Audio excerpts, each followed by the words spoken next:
Hi there, this is garyryanblair, and today what I want to do is I want to talk a little bit about history. I want to talk to you about the idea that the best way to change the future is to understand history. And to do that, I put together this lesson titled Before, Now, and Next. So let's get going. Humanity is a partnership between the dead, the living, and the unborn.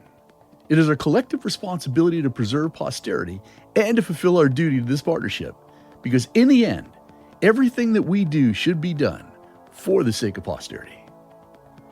Posterity is the chronicle of the length and breadth of humankind's activities. It is the manuscript of the memory of life itself. Every citizen, regardless of race, religion, or gender, must know the history, the posterity of the land to which they pledge allegiance. Unfortunately, the vast majority of people are historically illiterate, which results in a sorry ignorance of our great past.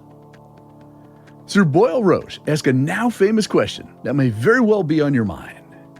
Why should we put ourselves out of our way to do anything for posterity? For what has posterity ever done for us? Well, quite a lot exactly. Let me explain. Posterity gave us the automobile, gave us the telephone, the television, electricity, gave us music, medicine, bell-bottom jeans, high heels, and it gave us disco. It gave us the internet, a stable platform to connect, to invent, to produce, and to share. See, we were born into a culture that took generations to create. The people who came before us built a civil society. They invented a language. They created surplus. They solved difficult problems, enabling us, each one of us, to grow up with an astonishing amount of creature comforts. Posterity is all we have to make sense of the present. And it's important to know that the world did not begin the moment that we arrived. That we have a past, and posterity, by informing us of the past, helps us to judge the present and the future. Posterity exists in all of our lives, and we each make posterity through our choices, through our actions, and our relationships. And in the end, consciously or unconsciously, everything is done for the sake of posterity. And knowledge of posterity extends our vision, it enlarges our mind and our imagination, and most importantly, it expands the range of our thinking.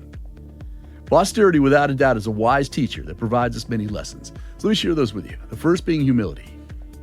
Posterity creates a sense of humility, as any success or achievement that we enjoy is built on the achievement of others.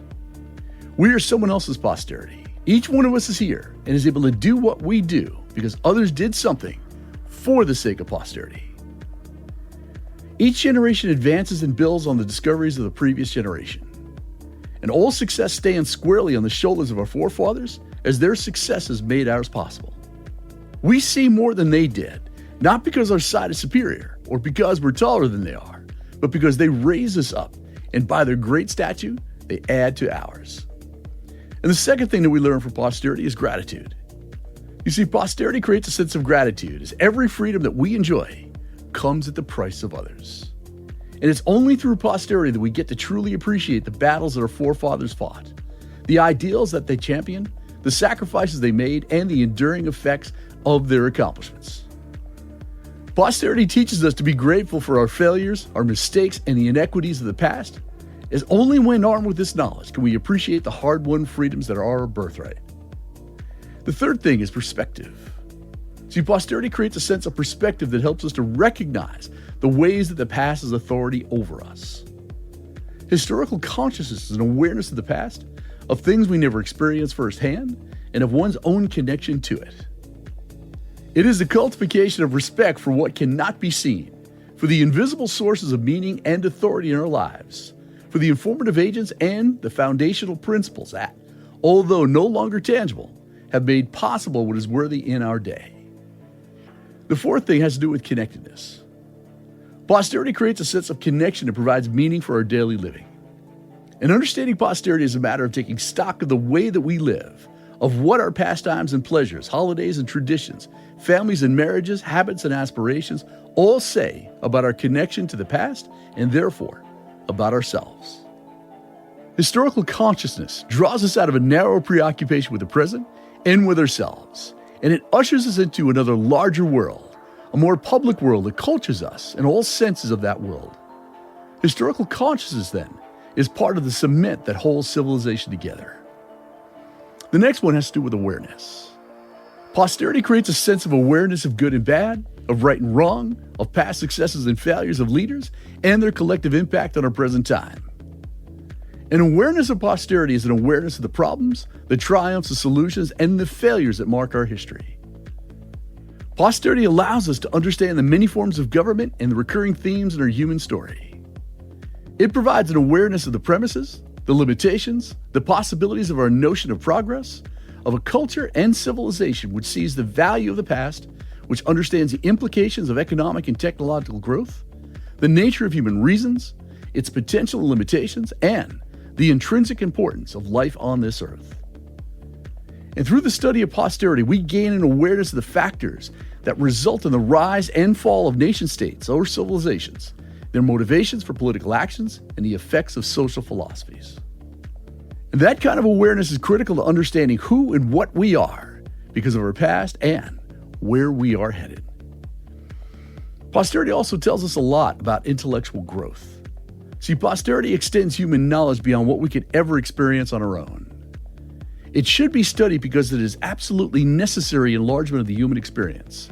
It's a way of getting out of the boundary of one's own life and culture, and of seeing more of what the human experience has been in the past.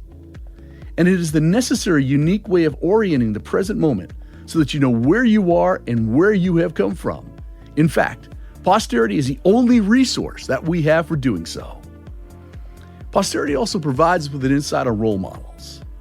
See, posterity is rich in men and women of character, of nobility, courage, leadership, and other divine virtues.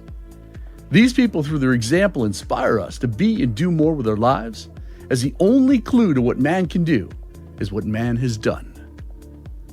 The value of posterity, then, is that it teaches us what man has done and thus what man is. And over the years, we discover how much more of our past and perspectives are shaped by people who have gone before us. Posterity is a grand mirror in which we are reflected, and the virtues of great men and women serve as a sort of looking glass into which we may see how to adjust and create our own life. Historical role models can have an enormous impact on those who study posterity, as they are the very real individuals whose efforts and emotions once moved and still motivate people. And they represent the passionate, beating heart of history and posterity. And last, perhaps most important, is continuity. See, posterity creates a sense of continuity which is critical in all human affairs. Without a doubt, we are heirs of the past. Those who came before us have shaped us, and we will influence those who succeed after us as we too descend into the deep. Knowledge of posterity enlarges our human experience, and it increases our self-awareness by creating a link with those who have preceded us. And without some understanding of our roots and our place in the flow of history, we cannot fully understand our own personal opinions, prejudices, and emotional reactions. Posterity is the foundation upon which every curriculum of learning stands. And we must ensure that we teach posterity to our youth so that they in turn understand why they must continue, protect, and safeguard both liberty and justice. Now we'll end just as we began, and that is this, is that all of humanity is a partnership between the dead, the living, and the unborn. And it is our collective responsibility to preserve posterity and to fulfill our duty to this partnership, because in the end, everything we do should be done for the sake of posterity.